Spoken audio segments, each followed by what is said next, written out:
Axé, Saravá, seja bem-vindo, seja bem-vinda a mais essa aula. E aqui a gente vai falar sobre o ritual de Umbanda. O ritual é tudo aquilo que segue uma ordem, uma regra, uma rotina. E nós temos isso muito forte na Umbanda e é um assunto de extrema importância porque a gente precisa respeitar o ritual.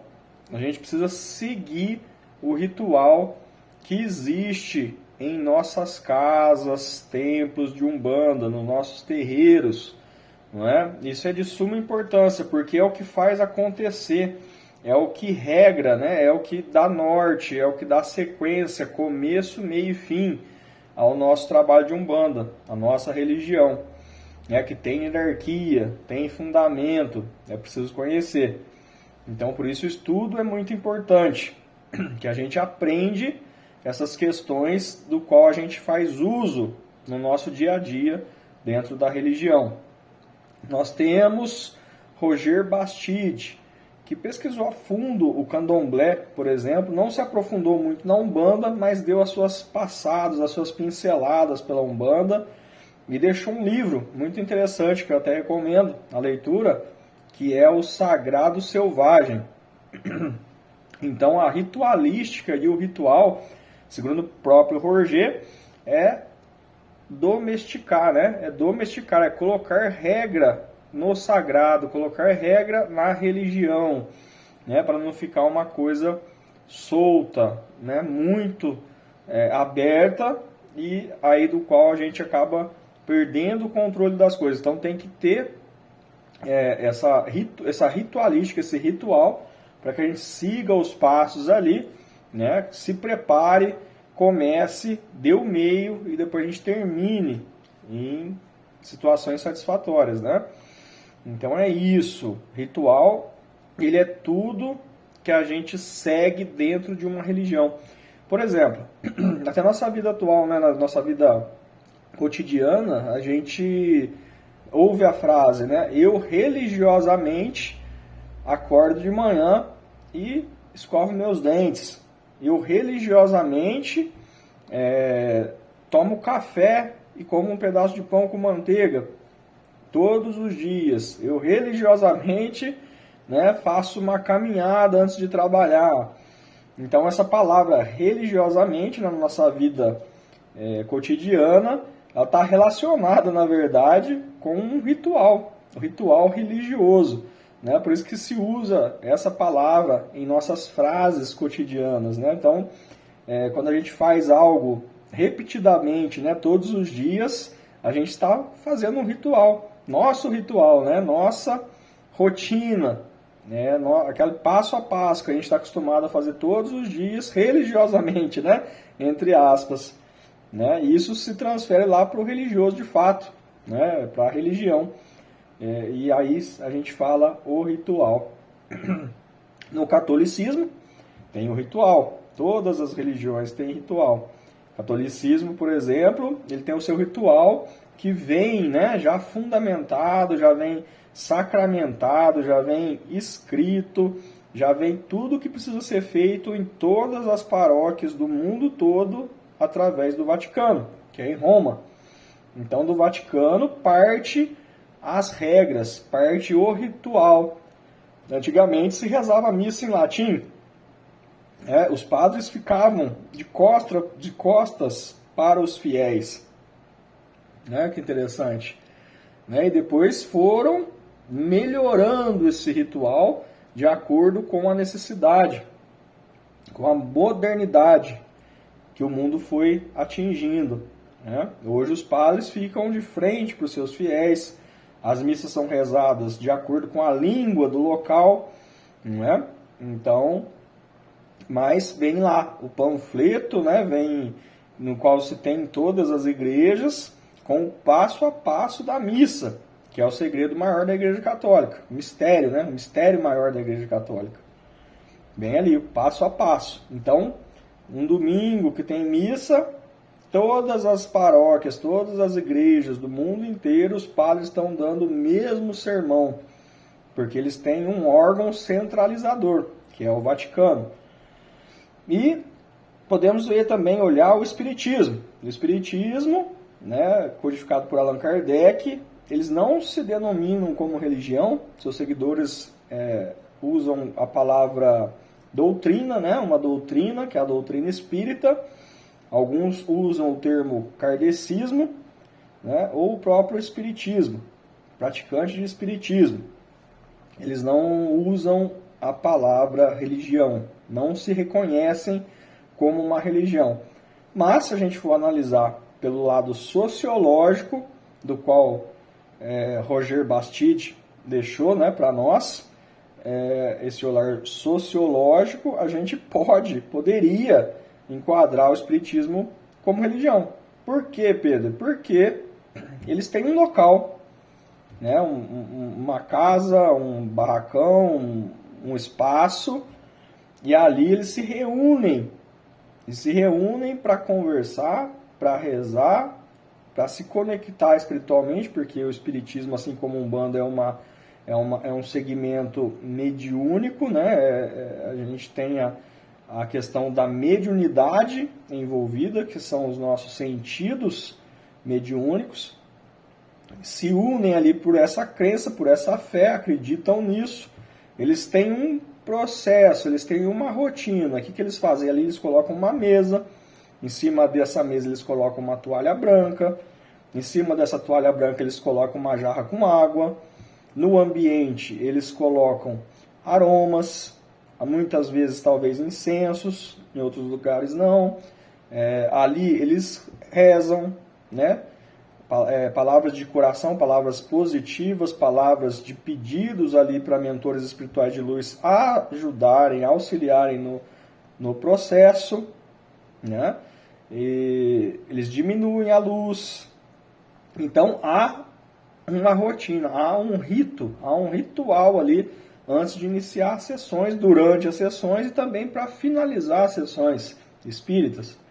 Então, se a gente for olhar para um lado sociológico, poderíamos usar a palavra religião, porque seguem um rito, seguem um ritual, seguem um processo ali, religiosamente seguem um processo em suas sessões, de começo, meio e fim, além ali do que é utilizado, né?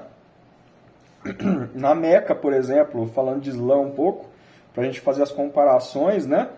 É uma casa de oração a Meca, né? A Meca não, desculpe, os espaços onde eles rezam voltados para a Meca, né? Porque na Meca é que está a relíquia, é que está o assentamento deles.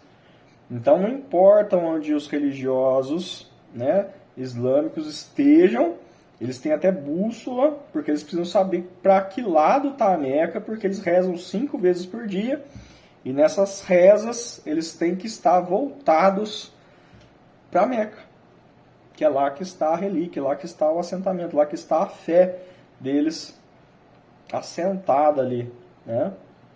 Então, só que não se fala templo, não se fala igreja, porque ali dentro desse local que eles rezam não tem nada.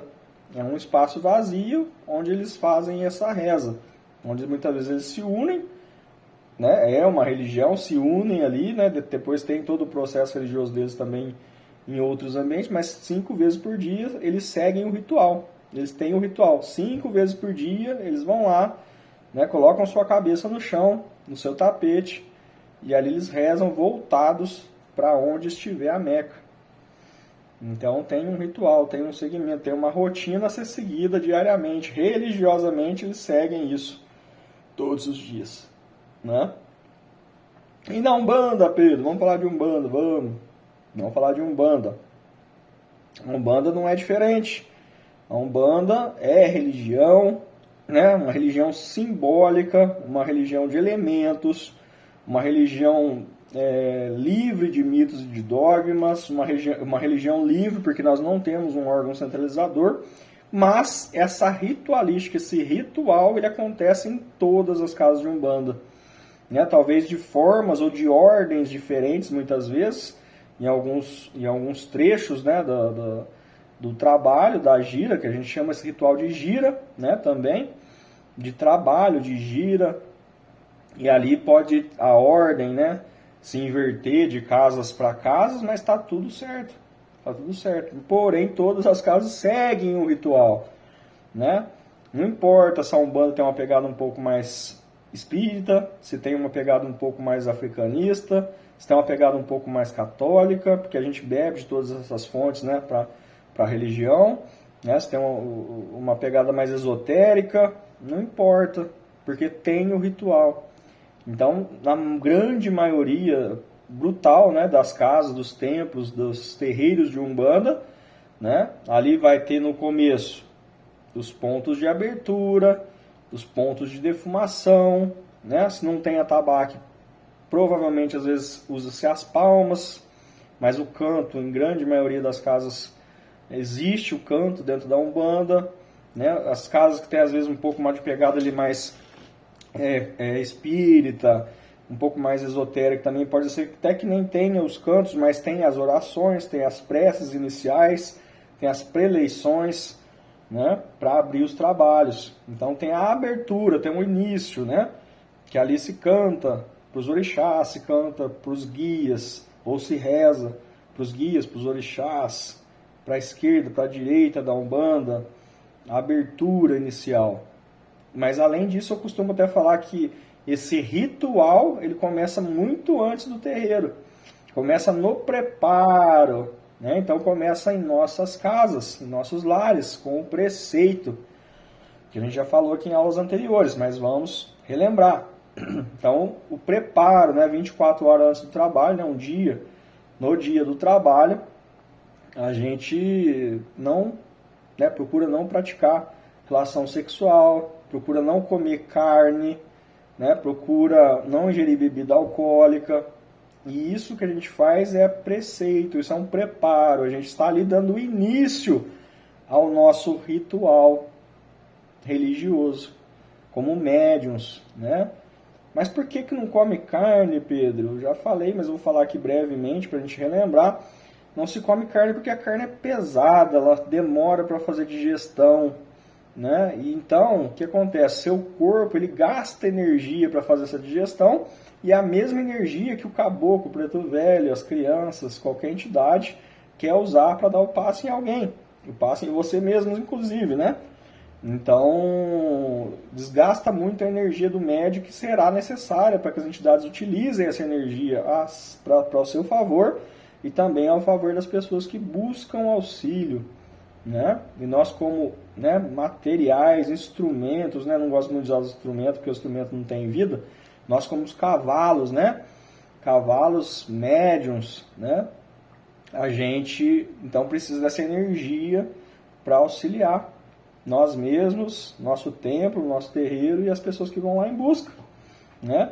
Ah, Pedro, porque o ato sexual, sou casado, tudo com respeito, com amor, não tem problema. O ato sexual, você junta energias, né? Você fica um tempo aquela energia da pessoa que você se relacionou, pode ser sua esposa, sua namorada, seja quem for, ou vice-versa, né? Namorado, marido. E aí você se relaciona no dia do trabalho. O que acontece? Aquela energia fica junto com você. Então ali são duas energias, né? O que dificulta também a conexão, né? Dificulta um pouco, porque você não sabe, muitas vezes pode ser seu marido, sua mulher, mas você também não sabe como foi o dia, se foi um dia mais pesado, um dia mais denso, né? Essa pessoa não se prepara, não se preparou, né? Então, o que acontece? Essa energia vai junto com você e acaba dificultando um pouco as coisas. Não que não vai acontecer, mas dificulta, né? Então, como que a gente faz isso? A gente é um laboratório vivo, então você pode fazer o teste para ver como que você se sente, né? Como que você vai se sentir se você fizer, se você não fizer, se você comer carne, se você não comer carne, se você beber bebida alcoólica, se você não beber bebida alcoólica, né? A bebida alcoólica, às vezes até é receita médica, né? Às vezes fala assim, ó, toma uma tacinha de vinho todo dia que vai ser bom para a sua saúde, né? Agora tem que ver o tamanho dessa tacinha, né? Porque se for uma tacinha, né, de verdade, vai te fazer bem para a saúde, não vai atrapalhar em nada no trabalho. Agora se for uma tacinha desse tamanho, né, com 2 litros lá, 1 litro de bebida alcoólica, você muda o teu estado de consciência antes do transe e isso também vai prejudicar. E se for alcoólatra, piorou. Se for alcoólatra, você não pode estar nem na condição de cavalo, de médium, atuante, trabalhando. Você tem que voltar para assistência, se tratar, se cuidar. E então, só depois de recuperado, né, você então passe a voltar à corrente, né, para trabalhar. Né, se estiver nesse nível, né, um nível mais avançado aí dessa doença que a gente chama alcoolismo. Então é tudo a de ser pensado, trabalhado, estudado, para a gente entender as coisas, entender o ritual, não é? Ah, Pedro, mas como é que funciona então o ritual de Umbanda? Funciona assim, começa em casa. Nosso ritual religioso, como umbandistas, começa em casa com o nosso preparo. Chegando no terreiro, aí é difícil falar uma sequência, porque cada casa tem a sua sequência, mas tem.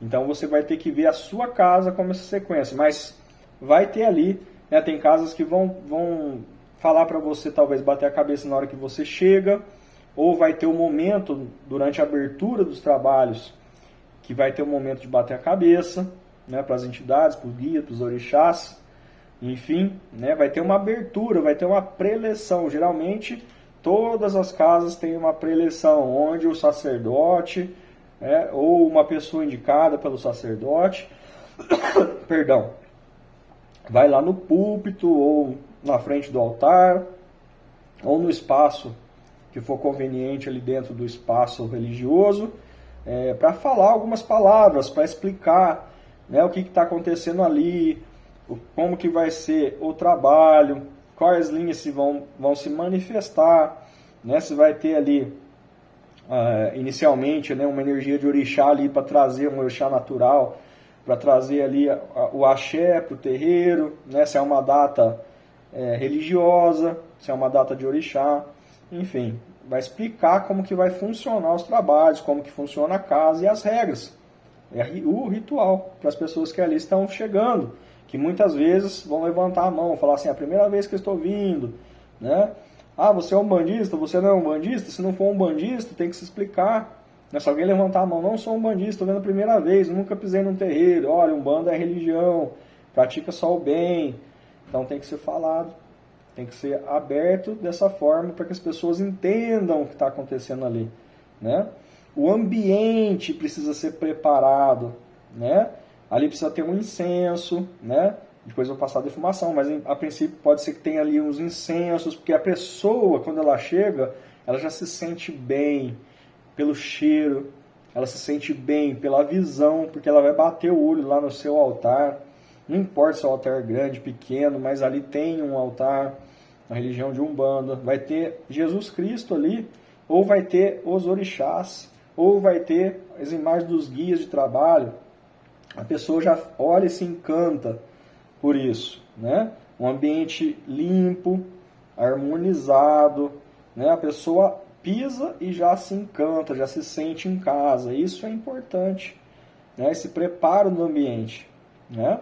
Então, preleição, aí vem a abertura. Então tem casas que vão ter os pontos de abertura. Então vai cantar para abrir a jurema, para abrir o trabalho, né? Vai cantar para fazer a defumação, vai cantar para bater cabeça, vai cantar ali para toalha e para pema, vai tocar o hino da Umbanda.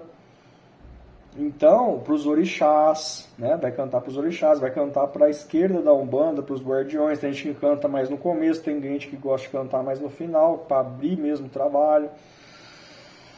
Então, essa sequência, cada casa tem a sua liberdade de montar. Tem casas que não tem atabaque, então vai ter as palmas, o canto. Tem casas que não tem atabaque nem canto, então vai ter as preces, as orações, né? Mas tem a abertura. E ali depois, então, vai se manifestar a linha do dia, né? Ou as linhas do dia, cada casa também tem o seu método de trabalho, seu ritual.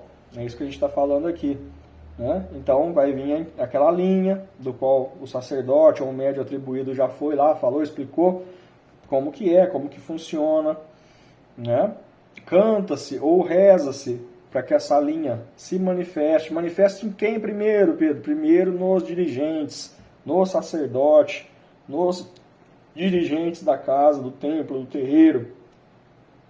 Depois, em todo o corpo mediúnico, naqueles médicos que estão preparados, que já são passistas, que dão a consulta, que atendem os consulentes, né?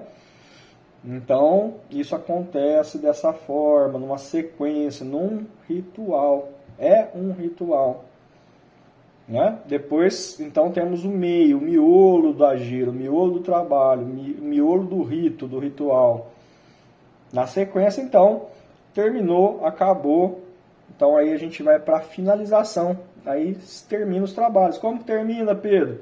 Primeiro, então, né, tem os pontos para que as entidades voltem para Aruanda, para o plano espiritual, para que elas deixem os cavalos, os médiuns.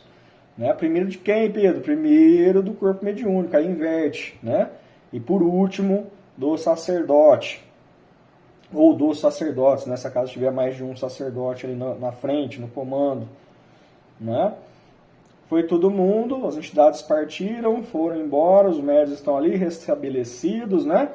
Então aí tem casas que vão cantar os pontos de finalização, os pontos de encerramento da gira, do trabalho, de agradecimento, né? As casas que não têm atabaque vão rezar, vão orar, fazer as suas preces de encerramento, de agradecimento ao plano espiritual, pela noite, pelo dia, enfim, não é? Ou vão cantar e bater palmas, se não tiver atabaque, eu vou cantar e rezar. E aí se encerra o trabalho, se encerra o ritual. Aí os médiuns vão ali fazer uma breve limpeza, vão organizar suas coisas, vão guardar e vão descansar. Né? Então tem todo esse ritual. Religiosamente acontece em todos os trabalhos. Né? Então quando a gente fala religiosamente, acontece, a gente está falando de um ritual. De um ritual. E é assim que acontece na Umbanda. Né, e deve ser respeitado.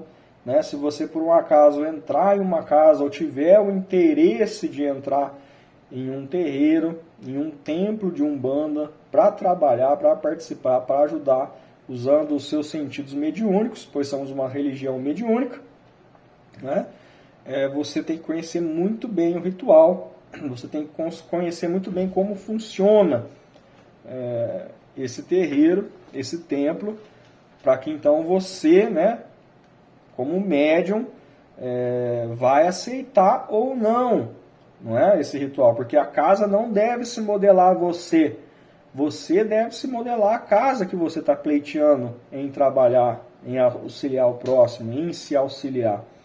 Né? Então você tem que entrar dentro do ritual do terreiro e não o ritual se adaptar a você, né? Muita gente confunde isso, né? E aí onde que a Umbanda acaba tendo muita rotatividade, porque a pessoa muitas vezes não conheceu, não sabe como é, não sabe como funciona, não consegue se adaptar ao ritual e acaba saindo, né? Por isso que lá no meu terreiro, no nosso terreiro, né, que a gente está atualmente, a gente, com o auxílio dos mentores espirituais, montamos um processo que chama o processo para entrada, né, um processo iniciático ali, que também é um ritual, né, porque religiosamente todos fazem, né, este processo para entrar. É um processo um pouco longo, né, mas que requer muita paciência, de fato, de quem está querendo entrar, né, mas que a gente entendeu que seria muito melhor fazer dessa forma, porque nesse período, neste processo ritualístico, né, de iniciação ali na casa, a pessoa, né, o cavalo, o médium, vai então conhecer bem como funciona, né, e vai tomar sua decisão de ficar ou sair antes mesmo de colocar a farda. Né? Isso é muito interessante, porque o que acontece na maioria das vezes? Na maioria das vezes, os terreiros e os templos não se organizam dessa forma, as pessoas vão chegando, né? Muitas vezes o dirigente, né, quem estiver à frente, às vezes fala assim, amanhã, na próxima gira você já começa, pode vir de branco, né? Muita gente gosta disso até, muita gente gosta, né, de ser uma coisa mais rápida, mais prática, Mas aí você está colocando uma pessoa para dentro do terreiro, será que ela tem conhecimento? Foi perguntado, foi questionado? Será que ela já estudou? Será que estudou de fato, se ela falar que estudou? Né? Será que essa pessoa já conheceu bastante? Quantas vezes ela já foi no terreiro? Será que ela viu como funciona? Será que ela não viu? Né? Será que ela vai estar apta? Será que ela vai aceitar esse ritual? Né? Ou será que ela vai pedir para sair? Então isso é o que acontece muito, muito, muito, muito, muito. Né? Eu estou aí com 30 anos já nesse barco e sei bem como é, já vi muito, né, como funciona. Já passei em várias casas. Então, estou falando isso com propriedade, ninguém me contou, eu vi acontecer. Né? E acontece muito até hoje. Então, por isso, talvez se você está pensando em montar sua casa, montar seu terreiro, seu templo de Umbanda, né, se você está frequentando algum lugar, né, vê bem, ou você vai entrar em algum lugar, vê bem, vê como funciona, mesmo que não tiver esse processo, se dê esse tempo para você, conheça, vá bastante vezes, vê como é que funciona, vê se realmente você está numa casa, num terreiro, num templo, que você se sente em casa, que você se sente bem, que você está ali, né, acolhido, que você realmente doe para trabalhar, doe-se como médium, né? Então isso é muito, muito, muito importante. Tá? É uma aula importantíssima essa do ritual, para que você entenda essas coisas e que você, né, e se você estiver pensando em abrir um local para você, uma casa, um templo, um terreiro, que pode muitas vezes começar na sua casa e depois, conforme vai agregando pessoas, vocês acabam alugando um barracão ou comprando um barracão, né, e já tem um terreiro maior, uma casa maior, e aí você pensa nesse processo de muita importância, né, peça auxílio aos seus mentores espirituais, peçam para que eles se manifestem e falem, né, venham em terra ali e ajudem a montar e a estruturar esse processo, né, e esse ritual para que as coisas aconteçam de forma bacana, né? Ah, mas tem tudo isso, às vezes tem essa rotatividade, às vezes sai, é normal, né? Qualquer religião acontece isso, é normal, mas a incidência reduz muito, né? Então, se você tinha lá 30 médiums saindo da casa, talvez, você vai ter 5, né? Então, em um tempo muito maior também. Então, essa incidência cai muito quando você tem um processo, quando essa pessoa entra muito ciente, quando essa pessoa entra estudada, disciplinada, né? Sabendo como funciona. Isso é muito importante. Tá bom, pessoal? Vamos chegando aí a 30 minutos de aula, então. Vamos encerrando por aqui. Qualquer dúvida, por favor, utilizem o grupo. Né? No primeiro módulo aqui do curso tem lá o link para entrar no grupo do Telegram, para a gente tirar as dúvidas, conversar direto por lá. Ou aqui na própria plataforma, eu entro menos na plataforma, então é melhor que você tire as suas dúvidas pelo grupo. Tá bom? E desejo a você um ótimo dia. Estamos chegando perto do fim do curso, as últimas aulas estão acontecendo agora. Né? Depois a gente vai ter algumas lives também para tirar dúvida, né? E falar de uma forma geral de tudo que foi falado e de tudo que às vezes não foi falado e precisa ser falado no curso para a gente complementar o curso e finalizá-lo. Né? Ter esse ritual de começo, meio e fim. E um fim muito bem feito, né? Que a gente sana essas dúvidas, né? E fala talvez coisas que vocês ainda ficaram aí sem saber e precisa ser, né, entendido e precisa ser absorvido como conhecimento. Tá bom? Gratidão, muito axé para você, que nosso Pai Olorum, nossos divinos e sagrados orixás, nossos mentores espirituais, te ilumine hoje e sempre. Gratidão, axé.